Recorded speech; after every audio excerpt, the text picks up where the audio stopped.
Good afternoon, everybody. I'm Roger Kirby. I'm president of the Royal Society of Medicine, and we're here today to talk about COVID in Europe.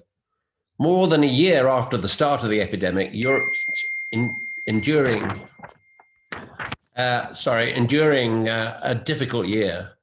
COVID-19 infections, hospitalizations, and deaths are rising in many countries as the continent grapples with the more infectious B.1.1.7, so-called British variant. A shortage of vaccines and public weariness with lockdowns is also apparent. In France, the epidemic's spreading fast and it's spreading everywhere, according to the Prime Minister. In the last 2 weeks, the number of recorded new cases in France has risen 55% to around 38,000 a day. And in Germany, they've risen 75% in the same period. So here to discuss the situation, their causes, and perhaps some solutions are Professor Karine Lacombe, physician from the Sorbonne in Paris, Professor Melanie Brinkmann, a virologist from Berlin, both of whom appear frequently in their media in their countries, and the well-known Professor Walter Ricciardi, the president of the World Public Health Association from Rome. So let's start perhaps in France. Karine, just describe to us the current situation in France that you're facing with COVID. Yeah, hello. Yep. Hello, Roger.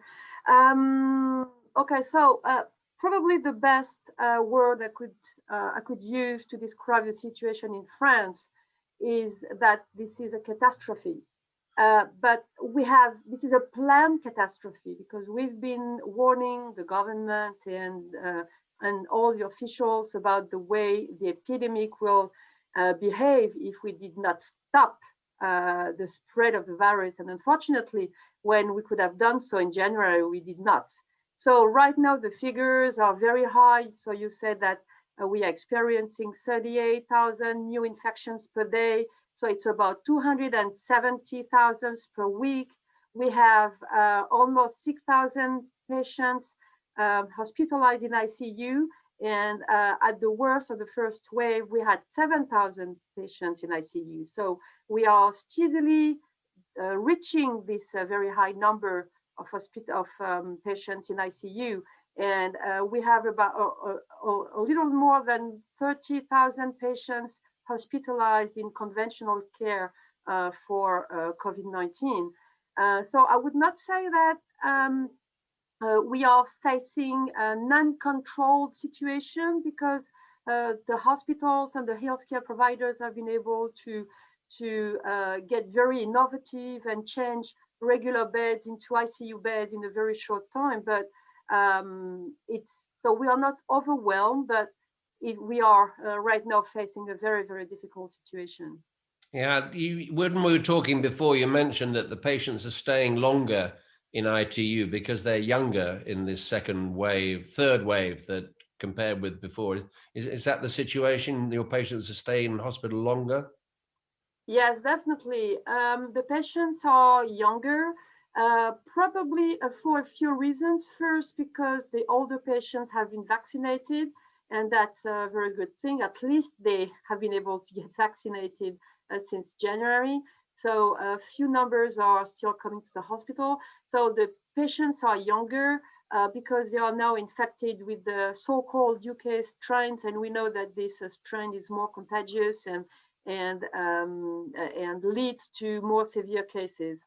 And we also have a lot of women, which was not the case during the first wave, and they tend to stay a bit longer in ICU because they are stronger. You know, they are younger, they are stronger. They do not have the same health conditions as during the first wave. Some of them are overweight, but not like huge overweight, and they do not have a lot of respiratory or cardiac conditions like in the first wave. So they stay in the ICU longer without dying, which is a kind of a success, but still stay longer. And that's why the ICU beds are getting more and more busy, and that we have to open new beds almost every day. Thank you. Let's go to Professor Brinkmann. Melanie, just give us briefly the situation that you face in Berlin. I'm in Braunschweig, Roger, not Right. Berlin. Braunschweig Right. is a very small city, but we are not far. Yeah. But there, of course, so this situation is similar in all big cities which have university clinics, and they of course report how many ICU beds are occupied, and that has increased very drastically and dramatically over the past weeks. And our doctors have nearly shouted out in the media that things are developing in a very bad direction. And they also pointed out something that people tend to not speak about, is that the medical personnel is tired after 1 year in the pandemic, and they are losing this personnel also. Now they are vaccinated, so you're not losing them because they're infected themselves and they have to quarantine. But the job per se is exhausting for them, and they're quitting their jobs. And that is a dramatic tendency that we see now, which also tells you that this pandemic isn't really the only thing we should look at. We need to look in the future, how we are coping with such situations, because we also need those people for all the other health conditions we are dealing with. So I would say we are about 2 to 3 weeks behind France and Germany. There hasn't been a clear decision that we go in the next lockdown. There seems to be a very big hesitancy to speak it out. And our country is very much divided into different federal states. And some federal states would say, yes, we need to go in another lockdown, while others would say, I don't think it's time yet to do that. So the situation is not very united in Germany, and that poses a big problem here. Because I think in a pandemic, you really need a united response to be able to solve the issue and to get over the next months that we are faced with this pandemic. Thank you. In short, we are not doing much better than Right. France these days. So Walter, this is a blend of what the politicians decide, what advice they get from their healthcare experts, and what the population will accept. So give us your view about where we are in Germany and in France now. How do we get to where we are now, this third wave? I think that after 1 year, we have understood that it's not the virus, it's the kind of reaction that government do that is making a difference. If governments take the right decision, they can live and they can lead their population to live a quite normal lives, as is now happening in a substantial part of the world, unfortunately far away from Europe, because this is happening only in Far East Asia, which you may think that is very much related to the cultural and also to the experience that those countries had with SARS and MERS in 2002 and 2009. So essentially they were somehow prepared to this kind of shock and they react promptly. But this is also the case for Australia and New Zealand, which of course the difference is that they took the right decisions at the right time. So tough measures at the very beginning with a lockdown that closed down those countries, and then an obsessive system of test and tracking, which makes now those countries essentially living ordinary lives. So they have stadiums with thousands of people, they have mass festivals, they have schools open, they have bar and restaurant and tourism open. What is the main difference with Europe is that Europe has been very fragmented in their decisions. So each single country has taken a different one. Look at what's happening now with these AstraZeneca vaccines. There is a mess, and the countries that have adopted too few and too late decisions are now in trouble. And as both Karine and Melanie said, that the scientific community has been very united in all of Europe, advising politicians to take these measures. Unfortunately, the politicians didn't react promptly. And for several reasons, they didn't take the right decisions. And now we are struggling everywhere in Europe. Mm-hmm. So let's go back to Karine in Paris, because you have a slightly unusual lockdown scenario there. You have a curfew in the evening from 7 o'clock until 6 o'clock, I think. And during the day, everybody's out and about and traveling on public transport. I mean, does that make sense to have a curfew rather than a complete lockdown, do you think? That's all political way to use words. The government and the president did not want to use the word lockdown because they think that the part of the population would not follow measures of lockdown. So all the decisions that have been taken since January were not using the word lockdown, but more slowing measures to slow the spread of the epidemic, and so that's why we have the curfew, and then now the holiday break, the spring break will start at the end of the week instead of 2 weeks, and so that would mean that the schools are not really closed.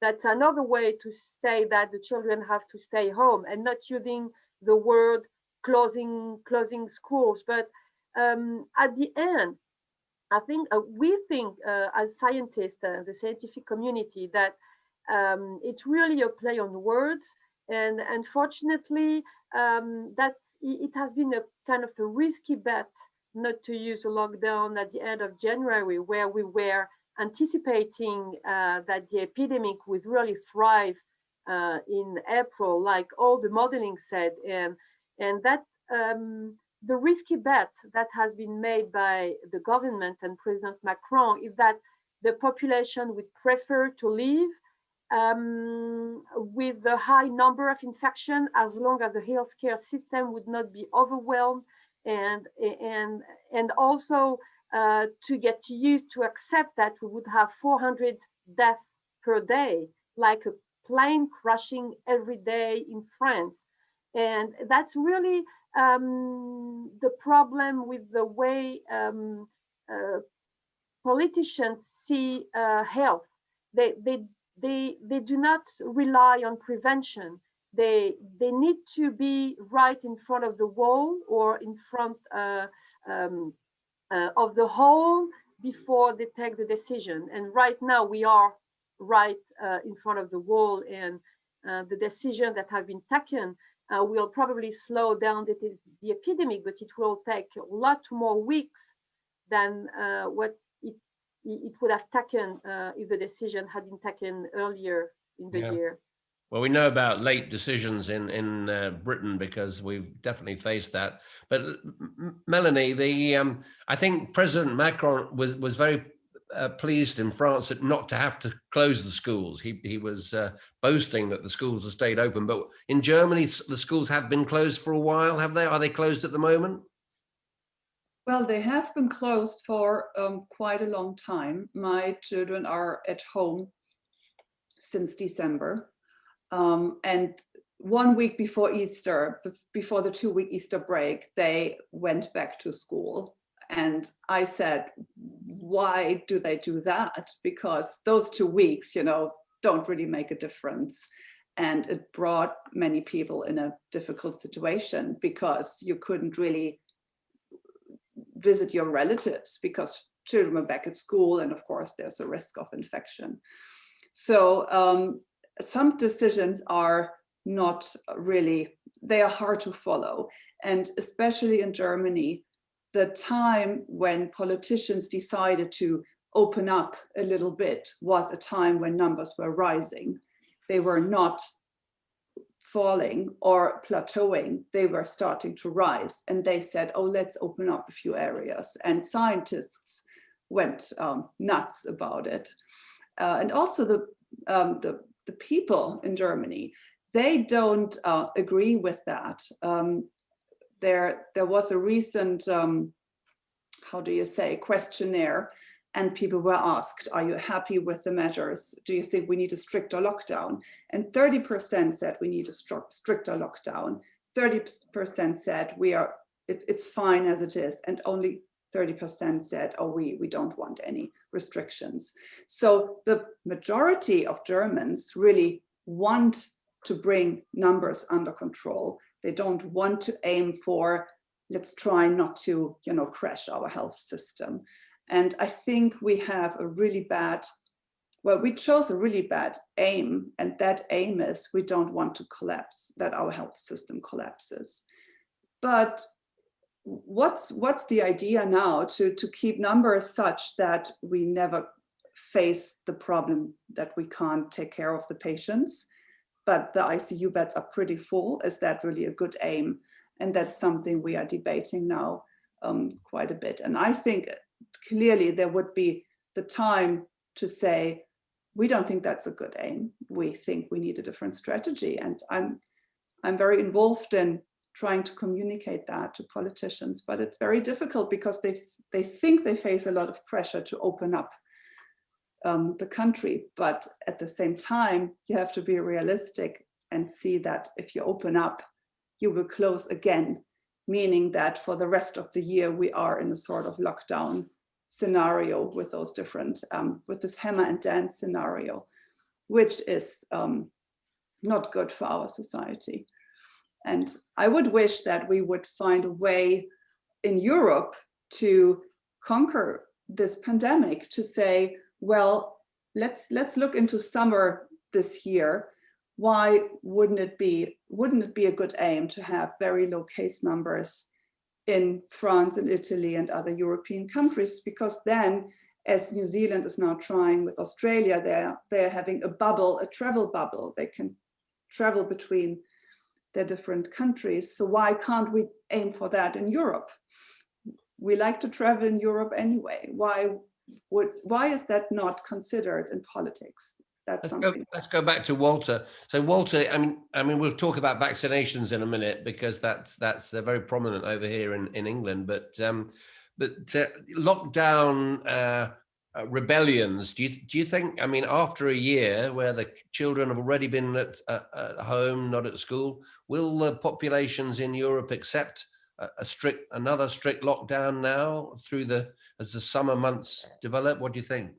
You have to be able to explain to the population and to make them understanding that it's the only way that we can get out from this situation, that there is no simple answer to complicated questions. And I couldn't agree more with any single word said by Karine and Melanie. I think we have to explain to our people that if we don't do that, we are going to spend months, if not years, in this yo-yo situation, in which we open and close, in which we have hundreds of deaths a day.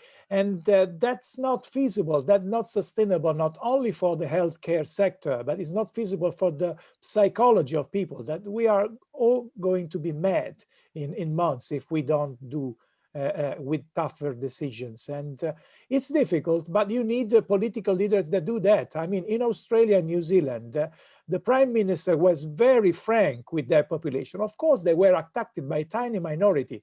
I mean, the prime minister of Australia was attacked by some media and some parties that saying it was a Nazi, a fascist, something like this. But he resisted to these pressures. And as Jacinta Ardern, he was strongly now supported by the population because population live normal life. I mean, they have everything open. And as Melanie said, there is a bubble for even tourism between Australia and New Zealand. Why can't we do that in Europe? I mean, we can do that. Certainly we can do, but we need first of all, awareness, and second, political leadership to do that, because the scientific community is more and more united around this concept, but we are not able to make political leaders deciding in this direction. Great, thank you. Well, we've got some good questions coming in. Tim Malone wants to know about the Brazilian variants, but before we talk about variants in the future, let's talk about vaccinations. So we'll start with in Paris with Karine. Vaccinations in France are slow compared with the UK. Is there a public unhappiness about that, Karine? Well, right at the beginning in November and December, the health authorities and the government were very afraid about vaccine skepticism or vaccine hesitancy, which has historically been very high in France. So we saw that a little bit in December with, especially with the RNA vaccine, because of the lack of historical data on the use of those vaccines, very new vaccine. And so, but very quickly in January, when we saw that we would have a shortage of vaccine procurement, everybody wanted to get vaccinated. So there is no vaccine hesitancy anymore. But now we are facing a problem with a very slow rollout of vaccination campaign. Not and that's a global European problem. It's not specific to France. When we look at the numbers, we have exactly the same number of people vaccinated compared to Germany, for example. So there is no French specificity regarding that. It's more a European problem of negotiation regarding the vaccine supply, and probably things that we do not know yet regarding the contracts between the vaccine suppliers and the European governments. So maybe Walter can tell us more about that, because I think he has been involved in the negotiations somewhat. But so this is a more global European problem, and this is definitely a huge problem to face, because we know that the vaccine will really be the key to ending the epidemic before there are too many variants coming up with a high rate of virus circulation. So that's really the next challenge, I think. Let's go to Melanie before we go to Walter for a comment on vaccines. What's happening in Germany with vaccinations, Melanie? Well, it looks very similar to France, what Karine just pointed out. We had some hesitation in the beginning with the mRNA vaccine, and we had to do a lot of education to calm people down and convince them that this is a good vaccine, and explain why was it possible to develop vaccines so quickly.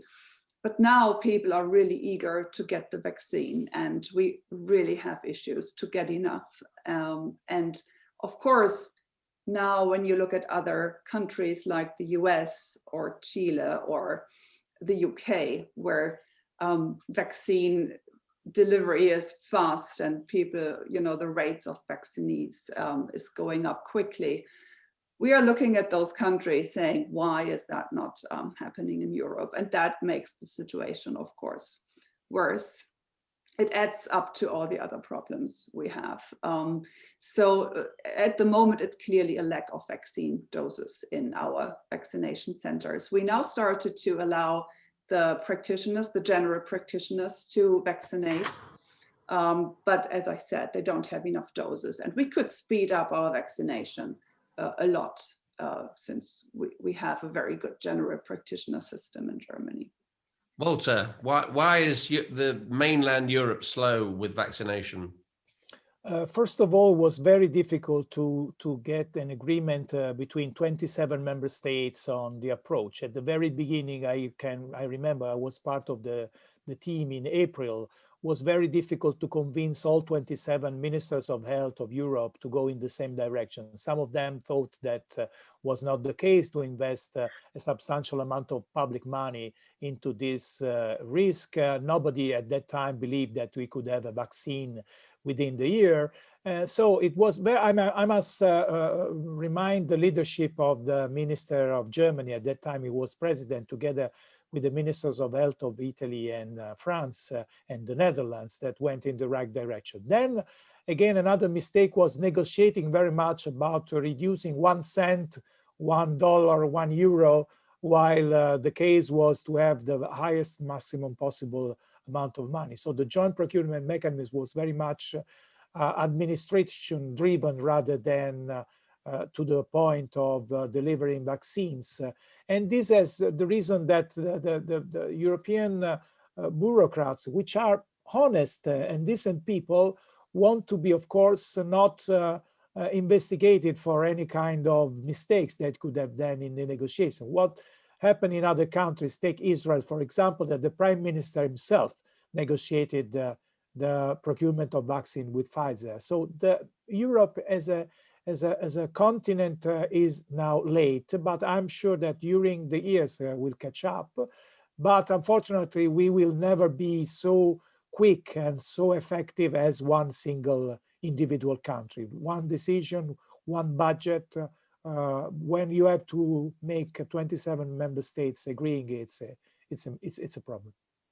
And Walter, there's a question from Louise de Winter, who I know works for the Urology Foundation. She says, why have cases spiked in Peru and Chile in spite of their vaccination program? Did they open up too quickly, or is it a question of which vaccine they use? I mean, that suggests that the vaccine may not be the magic bullet that everybody's hoping for. Absolutely, it is not. Essentially, it's only a combination of pharmacological and non-pharmacological measures. When we speak about non-pharmacological, we essentially speak about public health measures. So it's only the combination. If you think that Australia and New Zealand have everything open and free, and they live a normal life without even starting a proper vaccination campaign, you may understand that it's just the combination of the two that is making possible to find a final solution to the problem. And if you reopen too late, too early, and if you don't cover, I mean, I'm hesitant to think about the possibility to reach an herd immunity with coronavirus, like with the flu.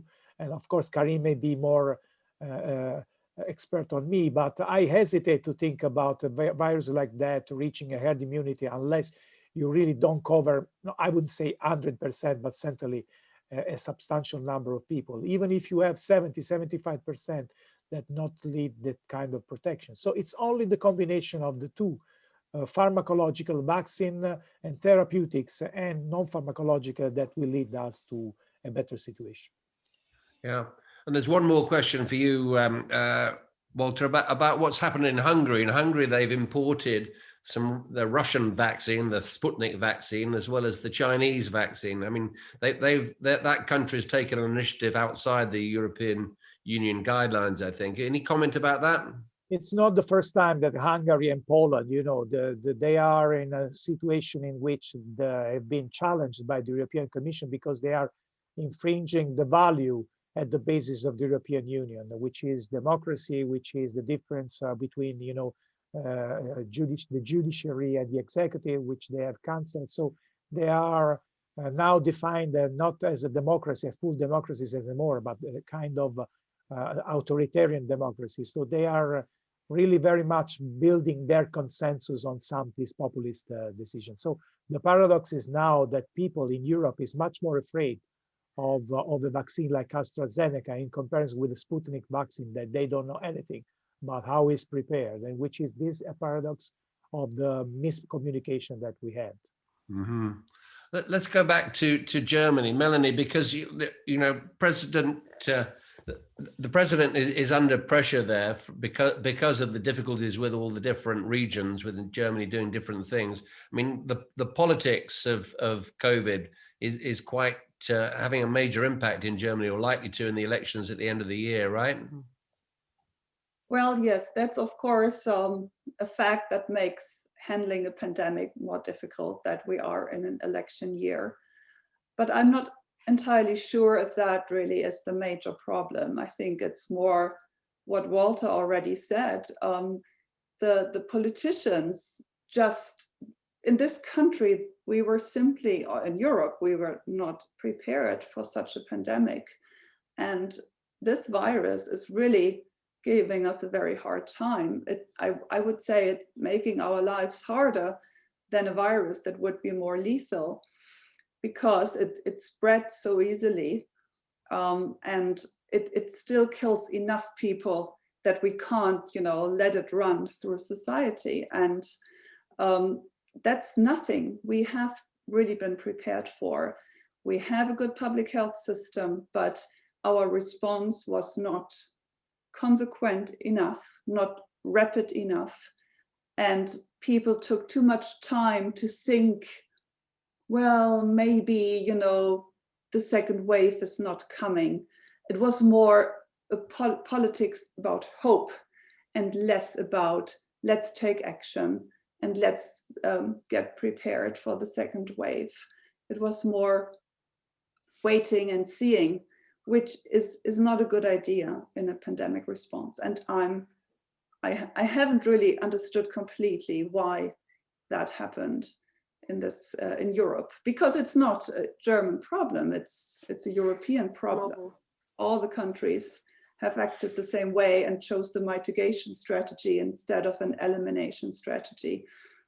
And the arguments I heard were that we can't go for an elimination strategy as Australia or New Zealand or Taiwan, because we are not I can't say it. We are not China. We can't force, the government can't force people to do it. We are a democracy. And I'm saying, well, New Zealand and Australia are democracies and they've done it. But you need strong leadership, and you need people that are able to foresee the whole meaning of a pandemic and not decide just for the next 2 weeks. And that was already very clearly happening in Germany before election year. Mm-hmm. So I'm not sure it explains everything. So Karine, do you think that's a good part. Maybe I can add one more thing. Sure. There's, I think, a misconception in many people's heads. And the misconception is that the lockdown affects our society and our economy. But we need to realize, no, it's the virus. And if we get the virus under control, that's good for the economy. And taking those countries as an example, have a very consequent and very tough first lockdown to get case numbers really, really low, that contact tracing is possible. That moment has been missed in Germany. But I think we can still try to go this way, because, as we said, vaccination is not a magic bullet. We need to keep on with public health measures for this year and also for next year. I better ask you a question, because our audience get angry with me if I don't go ask some questions. Joseph McMahon says, according to newspapers, Germany has got large stocks of vaccine. He says, what's the real situation? Do you have the vaccine, but you're not giving it? I wouldn't believe necessarily what you read in British newspapers. So the situation is the first and the second dose. So we decided to hold back the second dose instead of giving it right away, hoping that we will have enough vaccine. Also taking the risk that you may give the second dose later than the European Medical Association suggested to do. So we are discussing to change that, to get more people vaccinated, giving them the first dose to speed up things and make things less worse. But that hasn't been decided yet. Catherine Royce points out that the WHO is not an international policeman, but it's there to promote global health. So it's not the WHO's fault. I think that's a good point. Karine, do you think the people in France would accept a pan-European solution to the problem, the sort of thing that Walter's suggesting? Would the population accept it? Well, first I have to say that I'm completely in line with what Melanie has said about how we could slow slow the spread of the epidemic in Europe, and definitely what Walter said as well, vaccine plus public health measures will be compulsory if you want to get rid of the epidemic.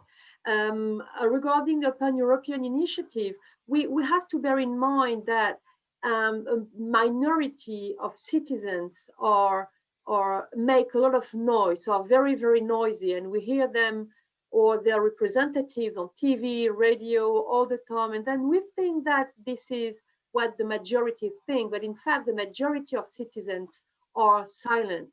And when you do surveys, well-conducted surveys, you can identify the real needs and wills of the population, and the real needs and wills of the population is to get rid of the epidemic, even if we have to go on a strict lockdown for a period of time, as long as you explain them the endpoints of what we are expecting from a lockdown and the duration of the lockdown and what we will do afterwards.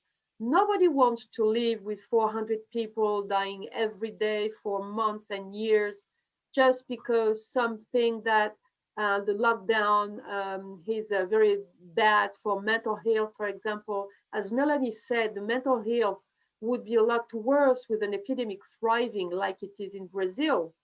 So it's so important to take into account this large minority, which is very silent, but has his own needs and wills. Thank you. So, Walter, we're reaching nearly the end of time. So we've heard about the problems. We need some solutions. What is going to be the answer? I mean, for a start, with the summer coming, the summer months coming, and the temperatures rising, will that help the situation? And if it won't, what are we going to do? This virus has shown not to be a seasonal. So certainly the weather will help, but will not make a final solution, because of course with the better weather, people tend to stay outdoor, tend to stay more distant each other, but that's not the magic bullet for solving the solution.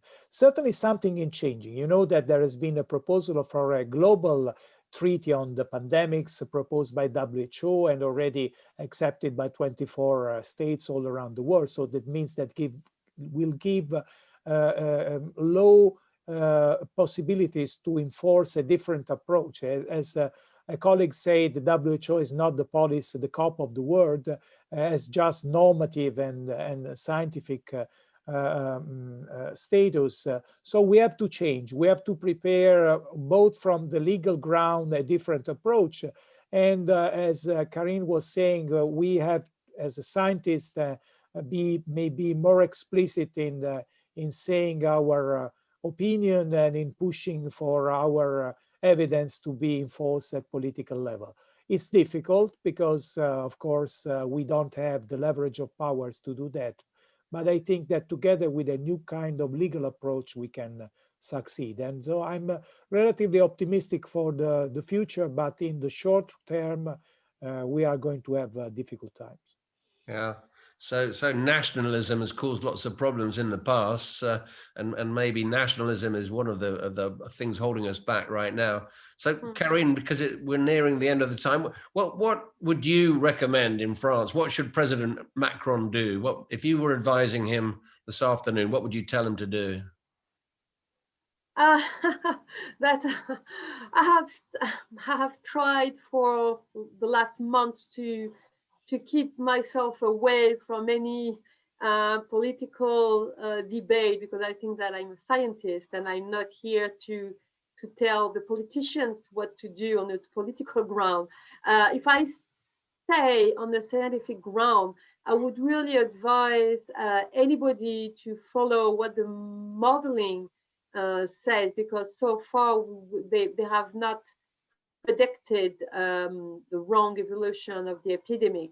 So to be very cautious of looking at the indicators and not thinking that the indicators, the present indicators will predict the future indicators, and that's really the modeling that can predict what will happen in the future. So before we decide to open everything again, just look at what is predicted in the future, and I think that that's hopefully that it's going to be the last slowing measures that we'll have to take, and very important to emphasize the vaccination campaign and try now to coordinate with the other European countries and to have a global European strategy and not a strategy per country, because that's what we've been experiencing for the past month. One country is experiencing lockdown when the other is opening up everything, so the virus is always circulating.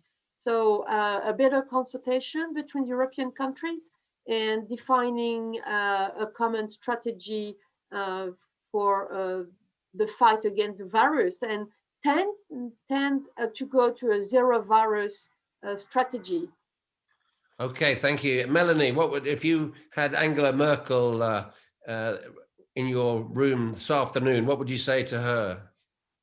Well, I would advise her to critically look at how societies and economies have done and compare the outcome that we can analyze that now after a year in the pandemic. And you easily see that countries that have the virus under control have done much better. They also don't have to really worry about variants appearing on the stage, because they clearly, as soon as they have an outbreak, they stamp it out. So we have to be very worried in Europe and worldwide about variants that may really cause issues with the current vaccination program. And I would advise to very consequently bring numbers down by whatever measure is possible. As soon as numbers are low, we can have very efficient contact tracing, and I would adapt whatever works for us from countries that have really mastered this approach, this public health approach. I would clearly say you clearly need to communicate to the public that if we don't go this way with low case numbers, we will face a very difficult year with yo-yo lockdowns, and that's nothing you really want. And what we need to rebuild is trust in politicians. And I think the best way to do this is if politicians and scientists work together on this problem, united. And I would also really wish for a European solution. If you bring case numbers down in one country, you should bring them down in the neighboring country as well, because if you're low in numbers and your neighbor is high, you're facing very big problems and issues, and people can't travel. And if they do, you bring, again, new variants in the other countries. So I would love and advise for this pan-European approach that our leaders sit together with their scientists and come together at one table and decide for a better future. Absolutely. No one's safe till we're all safe. So, Walter, just some concluding thoughts from you. Is it going to be possible to get Europe working together on this to overcome this problem?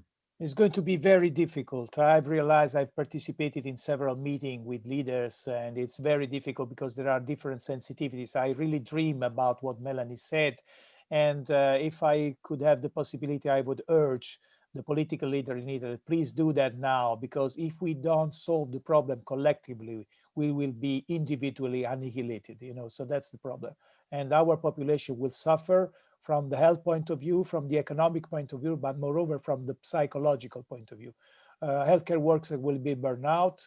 The population will suffer because they will not have access not only to COVID care, but also to COVID to care for other diseases is going to be a problem. So please take the courage, speak up, and work together. Well, thank you very much. Don't go away, because I've just got a few announcements to make. Before this program, Walter suggested that we cover the issue in Brazil. We've heard 400 deaths a day in France at the moment. It's 4,000 a day in Brazil, which is really an awful situation. I think it would be good to cover that and maybe compare and contrast with New Zealand and Australia, as Walter has mentioned. So thank you so much, our three panelists. We have just a few announcements to make. So next week we have our climate change, where we're looking at skin in a warming world, the emergency of health associated with climate change. On Wednesday, Claire Garada is being interviewed by our own Henrietta Bowden-Jones to talk about her career. And on Thursday, you got me back again to talk about vaccinations in the UK, where there have been lots of questions about the AstraZeneca vaccine and the rare thrombotic problems that we're seeing with that. So we'll go into more detail about the AstraZeneca and the new vaccines that are coming online and the response here in the UK. But thanks again to from Rome, from Paris, and from just outside Berlin, very close to Berlin, but just outside. Thank you so much, Karine. Thank you, Melanie, and thank you, Walter. Have a wonderful afternoon. It's been lovely to talk to the three of you. Thank you. Goodbye. Thank you. Bye-bye. Bye-bye. Bye.